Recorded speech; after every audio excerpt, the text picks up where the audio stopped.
अगर आप HDFC bank से प्री अप्रूव ऑफर में एक क्रेडिट कार्ड लेना चाहते हैं तो आज की वीडियो में हम इसी के बारे में बताने वाले हैं कि कैसे आप HDFC बैंक से प्री अप्रूव ऑफर में क्रेडिट कार्ड ले सकते हैं। आपको अपने अकाउंट में कैसा ट्रांजैक्शन करना चाहिए, आपको क्या करना चाहिए जिससे आपको बैंक बहुत ही आसानी से प्री अप्रूव ऑफर में क्रेडिट कार्ड दे देगा। तो यही सबको इस वीडियो में हम बताने वाले हैं, सारा कुछ इन्फॉर्मेशन देंगे। और अभी रिसेंटली मेरे फ्रेंड को भी HDFC बैंक ने प्री अप्रूव ऑफर में क्रेडिट कार्ड दे दिया, जो कि कैसे अप्लाई करना है इस पे मैंने वीडियो बना के बताया था कि कैसे मैंने अप्लाई किया उनका क्रेडिट कार्ड। तो उनका क्रेडिट कार्ड अप्रूव हुआ है या नहीं ये भी बताएंगे, उनको लिमिट कितना मिला और उन्होंने अपने अकाउंट में क्या क्या ट्रांजेक्शन किया, उनका सिबिल स्कोर कितना था, आपको यहाँ पे सारा कुछ इन्फॉर्मेशन देंगे। और उनका अकाउंट में कैसा वो ट्रांजेक्शन करते थे, कितना बैलेंस मेंटेन करते थे, सारा कुछ इन्फॉर्मेशन इस वीडियो में हम देने वाले हैं। तो इस वीडियो में आपको काफी कुछ सीखने को मिलने वाला है। तो अभी तक आप लोगों ने लाइक नहीं किया है तो फटाफट लाइक भी कर दीजिएगा। चैनल को सब्सक्राइब नहीं किया तो चैनल को भी सब्सक्राइब करके बेल आइकन को भी जरूर दबा लीजिएगा। तो हम सबसे पहले बात करें, सबसे जरूरी जो होता है मोस्ट इंपॉर्टेंट आपका सिबिल स्कोर।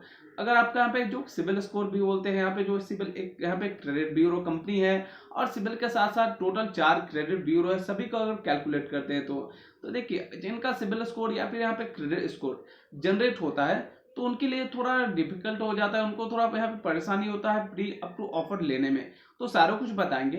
तो यहाँ पे देखिए होता क्या है कि अगर आपका सिबिल स्कोर ठीक है, मानते हैं बेहतर होता है, लेकिन अगर आप बाकी का भी अगर आपका यहाँ पे जो क्रेडिट स्कोर होता है जैसे एक्सपीरियंस इक्विफिक्स आपका यहाँ पे हो गया, ये सब जो अगर डाउन होता है तो इसमें भी आपको प्रॉब्लम होता है, बैंक आपको प्री अप्रूव ऑफर में नहीं देती क्रेडिट कार्ड।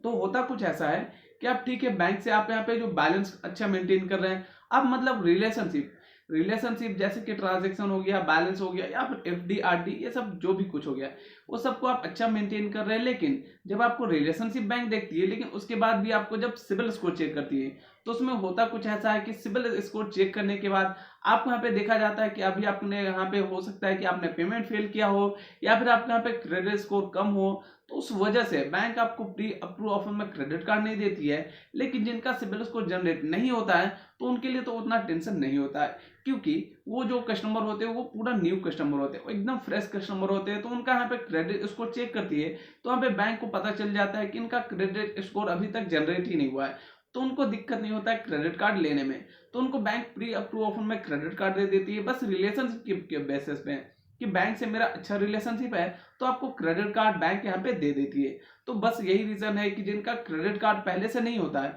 उनको थोड़ा आसानी से प्री अप्रूव में क्रेडिट कार्ड मिलता है। और यहाँ पे जिनका सिबिल स्कोर जनरेट होता है तो वो जो इनका जनरेट होता है सिबिल स्कोर वो थोड़ा माइनस करके रखेंगे अपना यहाँ पे सिबिल स्कोर जो भी है आपको टोटल चारों क्रेडिट ब्यूरो को, तो आपका यहाँ पे जो प्री अप्रूव ऑफर में मिलना काफी आसान हो जाएगा। तो हम बात करें प्री अप्रूव ऑफर में लेने के लिए अपने अकाउंट में क्या क्या करना चाहिए, तो उसके लिए सबसे जो जरूरी हो जाता है आपका यहाँ पे बैंक से ट्रांजैक्शन आप कैसा रखते हैं। जैसे कि आप UPI से खाली सिर्फ ट्रांसफर करते हैं या फिर आप NEFT पेमेंट भी करते हैं या फिर आप चेक से भी पेमेंट लेते हैं या नहीं। तो सबसे जरूरी हो जाता है यहाँ पे अपने अकाउंट से UPI से तो ट्रांजैक्शन करना ही है, वो भी मिनिमम। यहाँ पे ऐसा नहीं कि काफी इतना ज्यादा आपका ट्रांजैक्शन है, सारे ट्रांजैक्शन अगर UPI से करते हैं तो उसमें भी थोड़ा प्रॉब्लम होते हैं कि बैंक आपको यहाँ पे देखते हैं कि ये जो पर्सन है सबसे ज्यादा UPI ट्रांसफर कर रहा है। तो उसमें भी यहाँ पे कई बार होता है कि काफी लोग अपने ही अकाउंट में ट्रांसफर करते हैं बैंक में ट्रांजैक्शन दिखाने के लिए, हाँ कि यहाँ पे ट्रांजैक्शन हो रहा है। तो उसमें भी आपको यहाँ पे प्रॉब्लम आती है कि उस कंडीशन में बैंक इस चीज को पता कर लेती है कि हाँ ये जो ट्रांजेक्शन हो रहे हैं ये किस जगह पे हो रहे हैं, तो इस वजह से आपको भी प्री अप्रूव ऑफर में क्रेडिट कार्ड नहीं देती है। आपको यहाँ पे जो ट्रांजेक्शन होना चाहिए अगर UPI से भी करते हैं तो अलग अलग मर्चेंट में ट्रांजेक्शन होना चाहिए। और इसके साथ साथ आपको ये भी जरूरी हो जाता है कि आपको यहाँ पे अगर कोशिश करें मंथ में कम से कम एक बार आपके अकाउंट पे एक चेक भी आपका यहाँ पे चेक से भी पेमेंट होना चाहिए। मतलब हो सकता है कि अगर कोई फैमिली मेंबर है तो फैमिली मेंबर से भी आप यहाँ पे 20,000 का चेक डाल सकते हैं या फिर 10,000 का चेक, जो भी आपका मर्जी, वो हर महीने का फिक्स। अगर यहाँ पे देखिए हर महीने अगर आपके अकाउंट में अगर यहाँ पे इस तरह से चेक डलाएगा तो इससे भी आपको फायदा होगा प्री अप्रूव ऑफर मिलने में। और आपको यहाँ पे जो ट्रांजेक्शन करना है UPI तो हो गया, चेक तो हो गया, अब बात करें कि NEFT पेमेंट, तो आपको देखिए इसका भी आपको कभी कभी यूज करना है। हाँ मानता हूँ यहाँ पे रेगुलर आप यूज नहीं कर पाएंगे क्योंकि इसमें क्या होता है कि पेमेंट जो होता है थोड़ा लेट से जाता है, UPI से काफी फास्ट जाता है। लेकिन अगर पॉसिबल हो तो आपको ये भी ट्रांजेक्शन करना चाहिए, इससे भी आपको काफी हेल्प होगा। सिंपल से बात में बोले तो आपको बैंक का जितना ज्यादा हो सके उतना ज्यादा आपको प्रोडक्ट को यूज करना होगा। और अब आप बैंक का जितना ज्यादा प्रोडक्ट यूज करेंगे उतना ज्यादा आपके लिए फायदेमंद होगा। ये तो हो गई अपने अकाउंट से ट्रांजेक्शन की बात कि आपको अकाउंट पे ट्रांजेक्शन कैसे करना है। अब हम बात करें कि यहाँ पे रिलेशनशिप और कैसे बिल्ड होगा। तो देखिए, आप रिलेशनशिप बिल्ड करने के लिए आप अपने अकाउंट में एक रेकरिंग डिपॉजिट या फिर आप फिक्स डिपॉजिट क्रिएट कर सकते हैं। अब हम बात करें कि फिक्स डिपॉजिट कितना होना चाहिए या फिर रेकरिंग डिपॉजिट कितना होना चाहिए। तो फिक्स डिपॉजिट अगर आप 10,000 का करते हैं तो भी आपका काम बन जाता है, लेकिन अगर आपके पास वो भी नहीं है तो इसका भी कोई दिक्कत नहीं। अगर आप यहाँ पे एफडी नहीं कर सकते, मतलब फिक्स डिपॉजिट नहीं कर सकते हैं, तो आप रेकरिंग डिपॉजिट आपको 3 साल का कम से कम यहाँ पे करना चाहिए। आपको प्री अप्रूव ऑफर मिलेगा तो फिर बाद में क्लोज कर लीजिएगा, लेकिन आप 3 से 4 साल का यहाँ पे रेकरिंग डिपॉजिट करेंगे, जो अगर एफडी नहीं करते हैं तो। लेकिन जो लोग एफडी करेंगे तो उनको 3 साल का करने का जरूरत नहीं पड़ेगा, वो 1 साल का भी करेंगे तो काम बन जाएगा। लेकिन जो अगर एफडी नहीं करते तो उनके लिए यहाँ पे 3 साल जरूरी हो जाएगा। तो बैंक ये देखेंगे कि ये जो पर्सन है यहाँ पे इन्वेस्टमेंट करने के लिए यहाँ पे काफी एक्साइटेड है, तो यहाँ पे इतना लॉन्ग टर्म के लिए ये इन्वेस्टमेंट कर रहे हैं, तो इससे आपका यहाँ पे जो प्रोफाइल पे एक पॉजिटिव इफेक्ट पड़ेगा, तो ये आपके लिए काफी बेहतर रहेगा। तो आप यहाँ पे ये चीज कर सकते हैं। आप अपने यहाँ पे जो आपका जो सेविंग अकाउंट है उसमें आप यहाँ पे एक रेकरिंग डिपॉजिट ओपन कर लीजिए। उसके बाद आप रेकरिंग डिपॉजिट कितने का ओपन करें, तो देखिए आप 2,000 का भी यहाँ पे पर मंथ करते हैं तो भी इससे भी आपका काम बन जाएगा, एक आपका कुछ सेविंग भी हो जाएगा और यहाँ पे आपको बैंक प्री अप्रूव ऑफर में क्रेडिट कार्ड भी दे देगी। तो ये हो गया आप रिलेशनशिप। तो आपने ट्रांजेक्शन जान लिया, रिलेशनशिप जान लिया, तब इसके साथ आपको यहाँ पे देखिए मैंने आपको सिबिल का भी शुरू में ही बताया। तो हम इसके साथ साथ बात करें जो कि मैंने खुद अपने अकाउंट में पर्सनली जो यूज किया है उस चीज की बात करें, तो मैंने इसके बारे में पहले भी कुछ आपको इन्फॉर्मेशन शेयर किया था। देखिए, अगर आप ये सब कुछ नहीं कर सकते तो सबसे जरूरी आप एक काम कर सकते हैं जो कि मैंने खुद पर्सनली आजमाया है, इसको यहाँ पे ये वर्क करता है, इसलिए मैं इस चीज को आपको बताना चाहूंगा। सबसे पहले आपका यहाँ पे जो सेविंग अकाउंट है उस अकाउंट में कोई फिक्स डेट को, जैसे कि मान के चलिए हर महीने को 4 तारीख को आपका यहाँ पे अकाउंट में आप यहाँ पे मान के चलिए 25,000 रुपया और किसी अदर पर्सन से आप एनईएफटी पेमेंट आपको अपने अकाउंट में ट्रांसफर करवाना है। और जो आपका मैं देखिए ये ऐसा यहाँ पे मैं नहीं बोल रहा हूँ 25,000 रुपया ही करें, आप यहाँ पे कुछ कम भी कर सकते हैं, आप जितना यहाँ पे पॉसिबल हो उतना कर सकते हैं, लेकिन मैं एग्जैक्ट अमाउंट यहाँ पे नहीं बोल रहा हूँ। आप यहाँ पे देखिए मैं इसलिए बस एग्जाम्पल के लिए बोल रहा हूँ कि 25,000 रुपया, तो आप यहाँ पे जो कर सकते हैं, लेकिन आप इतना आपको अमाउंट करना होगा जो कि आप क्रेडिट कार्ड के लिए एलिजिबल हो। तो क्रेडिट कार्ड के एलिजिबिलिटी की बात करें तो आपका यहाँ पे जो इनकम होना चाहिए वो आपका यहाँ पे 15,000 से ऊपर होना चाहिए, क्योंकि एचडीएफसी का जो बेस वेरिएंट का भी जो क्रेडिट कार्ड है उसके लिए भी जो इनकम होना चाहिए वो 15,000 से ऊपर होना चाहिए, तभी आपको क्रेडिट कार्ड एचडीएफसी का मिल पाएगा। तो इससे आपको ऊपर रहेगा तो ही आपको उससे ज्यादा आपको ट्रांजेक्शन करना है।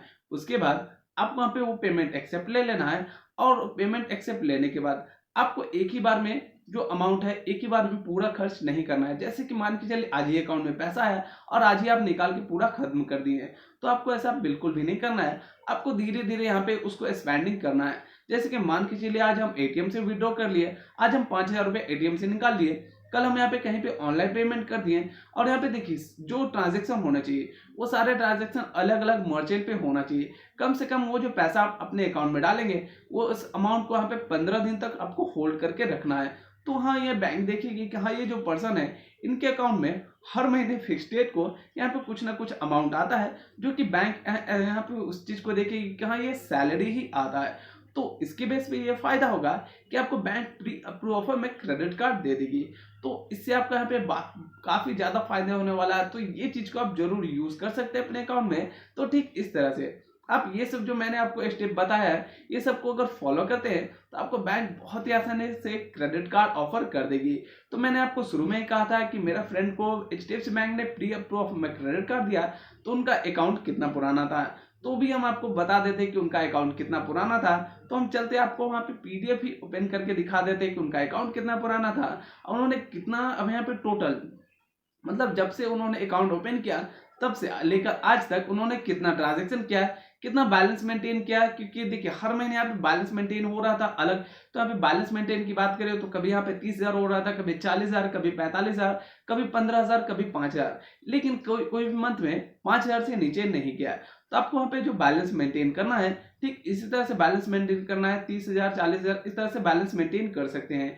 इन उन लोगों के लिए जो सैलरी क्रेडिट जो मैंने अभी बताया वो चीज को यूज नहीं करना चाहते, सिर्फ बैलेंस मेंटेन पर ही यहाँ पे ऑफर लेना चाहते हैं। लेकिन जो सैलरी क्रेडिट वाला जो ट्रिक यूज करना चाहते हैं तो उसके लिए ये जरूरी नहीं है कि अपने अकाउंट में इतना ज्यादा ट्रांजैक्शन करे और इतना ज्यादा बैलेंस मेंटेन करे। लेकिन मैंने जो लास्ट में बताया तो वो उन लोगों के लिए जरूरी है जो यहाँ पे ज्यादा ट्रांजैक्शन नहीं कर सकते हैं, यहाँ पे वो बहुत ही कम ट्रांजैक्शन कर सकते हैं या फिर कम बैलेंस मेंटेन कर सकते हैं। तो उनको मैंने सैलरी क्रेडिट वाला बताया, क्योंकि देखिए सभी तरह के लोग होते हैं, सभी को यहाँ पे अलग अलग जरूरत होती है, इसलिए मैंने दोनों तरीके बताए। ये दोनों तरीके से आप प्री अप्रूव में क्रेडिट कार्ड ले सकते हैं। तो सारा कुछ मैंने बता दिया। अब हम दिखा देते हैं आपको कि यहाँ पे उन्होंने कितना भी टोटल आज तक में जब से उन्होंने अकाउंट ओपन किया कितना ट्रांजैक्शन किया है, टोटल उनका ट्रांजैक्शन कितना था। और हम यही चीज को आपको दिखाएंगे, क्योंकि देखिए काफी लोग बोलते हैं कि कितना ट्रांजैक्शन करें जिससे हमको बैंक प्री अप्रूव में क्रेडिट कार्ड दे दे, तो भी हम बता देते हैं। मैंने सारा कुछ नोट करके रखा है। तो बात करें तो उनका यहाँ पे जो क्रेडिट ट्रांजैक्शन था उनका टोटल बात करें क्रेडिट कार्ड तो यहाँ पे 9,52,933 ट्रांजेक्शन 33 रुपए का टोटल ट्रांजैक्शन हुआ था। और डेबिट ट्रांजैक्शन की बात करें तो 9,47,931 रुपए का टोटल ट्रांजैक्शन हुआ था। और यहाँ पे मैंने यहाँ पे जो पीडीएफ डाउनलोड किया तो वो भी आपको मैं दिखा दूंगा अभी वीडियो के एंड में, क्योंकि यहाँ पे देखिए अभी आपको पहले सारा इन्फॉर्मेशन दे दूं। और इनका जो अकाउंट ओपन हुआ था 10/2/2022 को अकाउंट ओपन हुआ। और अभी आपको रिसेंटली मैंने इनका क्रेडिट कार्ड अप्लाई करके बताया कि यहाँ पे कैसे अप्लाई करना है, तो आपने समझ ही लिया कि कितने समय में इनको प्री अप्रूव में क्रेडिट कार्ड दिया बैंक ने। तो यहाँ पे बात करें तो 6 मंथ में इनको प्री अप्रूव में क्रेडिट कार्ड मिल गया। तो देखिए प्री अप्रूव ऑफर में लेने के लिए सबसे जरूरी चीज आपको ये भी चीज फॉलो करना होगा कि आपको अगर आप प्री अप्रूव ऑफर में क्रेडिट कार्ड लेते हैं तो आपको लेना चाहते हैं तो अभी आपको क्रेडिट कार्ड के लिए अप्लाई नहीं करना होगा। इन्होंने कोई भी क्रेडिट कार्ड के लिए अप्लाई नहीं किया। देखिए आपको होता क्या है कि अगर आप क्रेडिट कार्ड के लिए अप्लाई कर देते हैं तो बैंक के पास अगर आपका क्रेडिट स्कोर कम होता है तो बैंक के पास आपका क्रेडिट स्कोर जाता है। देखिए इससे एक पॉजिटिव इफेक्ट भी पड़ता है, एक नेगेटिव इफेक्ट भी पड़ता है। देखिए पॉजिटिव इफेक्ट ये पड़ता है कि बैंक के पास आपका सिबिल स्कोर चला जाता है, आपके पास कितना क्रेडिट कार्ड है वो चला जाता है, सारा कुछ बैंक के पास चला जाता है। तो उससे बैंक पता कर लेते हैं कि हाँ इनको क्रेडिट कार्ड देना चाहिए या नहीं देना चाहिए। अगर आपका यहाँ पे सारा कुछ अच्छा अप्रूव कर देता तो ज्यादा बेहतर है, लेकिन अगर डिक्लाइन करता है तो बैंक आपके यहाँ पे जो नेगेटिव यहाँ पे जो पॉइंट है वो बैंक को पता चल जाता है उसी टाइम। तो आपको बैंक जल्दी प्री अप्रूव में क्रेडिट कार्ड नहीं देती है, बस रीजन यही है। तो देखिए अगर आप एक बार क्रेडिट कार्ड के लिए अप्लाई करते हैं अगर डिक्लाइन कर देती है तो कम से कम आपको यहाँ पे 6 मंथ तक कार्ड अप्लाई नहीं करना चाहिए। या फिर अगर आप प्री अप्रूव ऑफर का वेट कर रहे हैं तो आपको प्री अप्रूव ऑफर के लिए यहाँ पे इसमें कुछ वर्क करना चाहिए जिससे आपको आसानी से बैंक प्री अप्रूव ऑफर में क्रेडिट कार्ड दे दे। तो ये सब चीज को आप फॉलो कीजिए, आपको जरूर प्री अप्रूव ऑफर में क्रेडिट कार्ड बहुत ही आराम से मिल जाएगा। अब हम पीडीएफ आपको दिखा देते हैं। तो मैंने आपको शुरू में ही बताया कि ये अकाउंट कब चालू किया गया। तो यहाँ पे आप देख पाएंगे कि 10/2/2022 को ये अकाउंट स्टार्ट किया गया था। यहाँ पे उस टाइम अकाउंट ओपन हुआ था, यहाँ पे क्लियर मेंशन किया गया अकाउंट ओपनिंग डेट। तो आप यहाँ पे देख लिया तो यहाँ पे देख सकते हैं यहाँ पे उसी टाइम में यहाँ पे उनके अकाउंट में एक चेक डाला गया था, जो कि यहाँ पे देख सकते हैं यहाँ पे कौन से ब्रांच से खोला गया था। जो कि देख सकते हैं अकाउंट जो यहाँ पे ओपन के लिए यहाँ पे रिक्वेस्ट दिया गया था 11/2/2022 को और उनका अकाउंट ओपन किया गया था। और यहाँ पे देख सकते हैं यहाँ पे जो रेकरिंग डिपॉजिट यहाँ पे ओपन किया गया था, जो कि यहाँ पे देख सकते हैं आरडी यहाँ पे ओपन किया गया था। फिर उसी दिन यहाँ पे उसके अगले दिन यहाँ पे क्लोज कर दिया गया था। देख सकते हैं क्योंकि ब्रांच वाले लोग यहाँ पे अपने बेनिफिट के लिए ये सब ओपन करते हैं और फिर नेक्स्ट डे क्लोज कर देते हैं। तो मैं आपको दिखा दूं कि यहाँ पे इन्होंने ट्रांजैक्शन कैसा किया। तो यहाँ पे आप देख सकते हैं इनका जो बैलेंस है कैसे यहाँ पे मेंटेन हो रहा है, जो कि यहाँ पे देख सकते हैं विड्रॉ डिपॉजिट आप कितना यहाँ पे सारा कुछ आप देख पा रहे हैं। तो यहाँ पे मैं थोड़ा स्पीड में आपको दिखा देता हूँ, आप इसको स्लो करके यहाँ पे देख लीजिएगा। तो आप देख रहे हैं यहाँ पे जो टोटल ट्रांजेक्शन है, मैं इसको यहाँ पे जूम आउट कर लेता हूँ क्योंकि यहाँ पे जो काफ़ी छोटा हो गया था। तो यहाँ पे आपको मैं फिर से दिखा देता हूँ। तो यहाँ पे देख सकते हैं कि कौन से मंथ का ये जो ट्रांजैक्शन है ये सब आप सारा कुछ देख पा रहे होंगे। तो देख सकते हैं बैलेंस यहाँ पे कितना मेंटेन हुआ, कितना क्रेडिट हो रहा है, कितना डेबिट हो रहा है, सारा कुछ आपको मैंने दिखा दिया। क्योंकि काफ़ी लोगों का कन्फ्यूजन रहता है, जो कि मैंने आपको शुरू में ही बोला। तो देख सकते हैं इनका जो क्लोजिंग बैलेंस है यहाँ पे 16,547 रुपया, और यहाँ पे जो क्रेडिट हुआ यहाँ पे जो मैंने यहाँ पे कुछ ही मंथ के निकाला 2 स्टेटमेंट मुझे निकालना पड़ा। तो यहाँ पे देख सकते हैं क्रेडिट ट्रांजेक्शन कितना है 3,57,201 रुपया पे है, और डेबिट ट्रांजेक्शन कितना है। और यहाँ पे बात करें क्रेडिट काउंट मतलब टोटल ट्रांजेक्शन क्रेडिट कितना हुआ है, यहाँ पे डेबिट कितना हुआ है। तो सारा कुछ आपने देख लिया। तो फिर एक और स्टेटमेंट है वो भी मैं आपको दिखा देता हूँ। तो इस ये जो ट्रांज़ैक्शन है, इसमें भी यहाँ पे ये जो पीडीएफ है, इसमें भी कुछ इसी तरह का ट्रांज़ैक्शन है, ये आप यहाँ पे देख सकते हैं। तो यहाँ पे मैं थोड़ा नीचे चला जाता हूँ और आपको यहाँ पे दिखा देता हूँ टोटल ट्रांज़ैक्शन का कितना हुआ। तो यहाँ पे देख सकते हैं क्लोजिंग बैलेंस ₹5,000 है, यहाँ पे क्रेडिट जो हुआ है 5,95,732 है और डेबिट यहाँ पे देख सकते हैं ₹6,07,278.48 है और जो डेबिट काउंट है 84 है, क्रेडिट काउंट यहाँ पे 64 है। तो देख सकते हैं इन्होंने कैसे अपने अकाउंट में ट्रांज़ैक्शन किया, यहाँ पे सारा कुछ आप यहाँ पे देख पा रहे होंगे। तो देख लिया आपने कि कैसे इन्होंने ट्रांज़ैक्शन किया और इनका यहाँ पे जो ट्रांज़ैक्शन था, वो चेक से भी था, जो कि मैंने आपको शुरू में ही बताया कि आप आपने देख लिया, मैंने आपको पीडीएफ फॉर्मेट में इनका जो स्टेटमेंट है जो कि मैंने दिखाया, तो इन्होंने कितना समय पहले अकाउंट ओपन किया, कैसा है इसमें ट्रांजैक्शन किया, सारा कुछ मैंने आपको दिखा दिया। तो आप चाहे तो जो मैंने पीडीएफ में दिखाया उसका आप स्लो करके भी देख सकते हैं। ऐसे यहाँ पे आपको पता चल जाए कि उनका अकाउंट में ट्रांजैक्शन कैसा था, वो आप देख पाएंगे। क्योंकि यहाँ पे मैंने यहाँ पे देखिए वीडियो ऐसे ही काफी ज्यादा लंबा हो चुका है, तो इसलिए मैंने थोड़ा स्पीड में आपको दिखाया। तो आप उस जगह पे वीडियो स्लो कर लीजिएगा, फिर आप देख लीजिएगा, तो आपको टोटल पता चल जाएगा उनका अकाउंट में कितना ट्रांजैक्शन हुआ था, कितना वो बैलेंस मेंटेन कर रहे थे, सारा कुछ यहाँ पे पता चल जाएगा। तो देखिए इस वीडियो में आपको सारा कुछ पता चल गया होगा। तो आई होप ये वीडियो आपको काफी पसंद आया होगा। ये वीडियो आपको काफी पसंद आया तो ये वीडियो को लाइक जरूर कर दीजिएगा। चैनल को सब्सक्राइब नहीं किया तो चैनल को भी सब्सक्राइब करके बेल आइकन को जरूर दबा लीजिएगा। ये वीडियो जितना ज्यादा हो सके उतना ज्यादा शेयर जरूर कीजिएगा, कि काफी लोग प्री अप्रूव ऑफर में क्रेडिट कार्ड लेना चाहते हैं और उनको मिल नहीं पाता। तो ये चीज को फॉलो करके आप भी यहाँ पे क्रेडिट कार्ड ले सकते हैं और बाकी लोगों को भी क्रेडिट कार्ड लेने में हेल्प कर सकते हैं। तो ये वीडियो को जरूर शेयर कीजिएगा। तो मिलते हैं अगले वीडियो में, तब तक के लिए जय हिंद, वंदे मातरम।